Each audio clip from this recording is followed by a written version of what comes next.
তাহলে চলো আজকে একটা গল্প বলি। অনেক দিন আগে এক মাস্টারমশাই তার ছাত্রছাত্রীদের উদ্দেশ্যে বক্তৃতা দিচ্ছিল।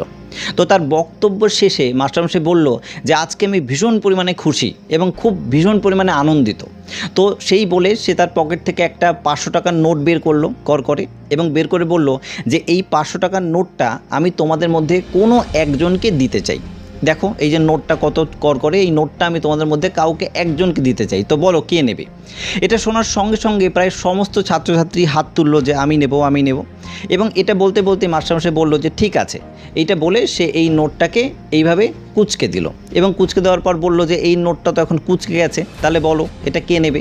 তো এটা বলার সঙ্গে সঙ্গে দেখলো যে সমস্ত ছাত্রছাত্রী প্রায় এটা নেওয়ার জন্য প্রস্তুত এবং সবাই এটাকে পেতে চায়।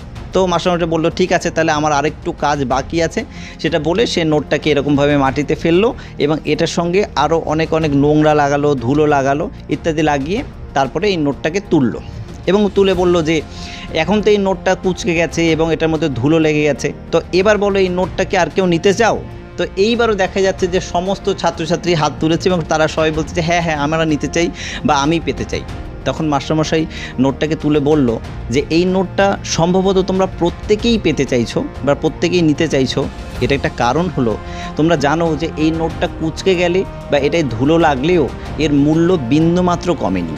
ঠিক এরকমভাবে আমাদের জীবনে যখন কোনো খারাপ পরিস্থিতি আসে, যখন আমাদের জীবনটা কুঁচকে যায়, মনে হচ্ছে যে আর কিছু হচ্ছে না, বা যখন আমরা মাটিতে পড়ে যাচ্ছি, মনে হচ্ছে যে আমি বারবার ফেলিওর হচ্ছি, আমার দ্বারা আর কিছু হবে না, আমি বোধহয় উঠতে পারবো না, এই মুহূর্তেও তোমার কিন্তু জীবনের মূল্য বিন্দুমাত্র কমেনি, কেবলমাত্র তোমার ওঠার ক্ষমতাটা চলে গেছে।